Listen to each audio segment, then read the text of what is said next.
সেনাবাহিনীর অবসরপ্রাপ্ত মেজর সিনহা মোহাম্মদ রাশেদ খান হত্যা মামলায় রায় দ্রুত কার্যকরের দাবি জানিয়েছে তার বোন শারমিন শাহরিয়ার ফেরদৌস। শনিবার বিকেলে ঢাকা রিপোর্টার্স ইউনিটিতে অবসরপ্রাপ্ত মেজর সিনহার ষষ্ঠ মৃত্যুবার্ষিকীর আলোচনায় এই দাবি জানান তিনি। সিনহার বোন বলেন, রায় কার্যকরে আমলাতান্ত্রিক জটিলতা রয়েছে, তবুও বিচার ও বিভাগের ওপর আস্থা রয়েছে।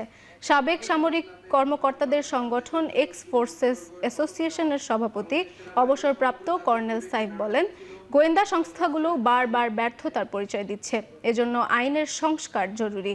২০২০ সালের ৩১ জুলাই রাতে কক্সবাজার টেকনাফ মেরিন ড্রাইভ সড়কের তল্লাশি চৌকিতে সিনহা মোহাম্মদ রাশেদ খানকে গুলি করে হত্যা করা হয়।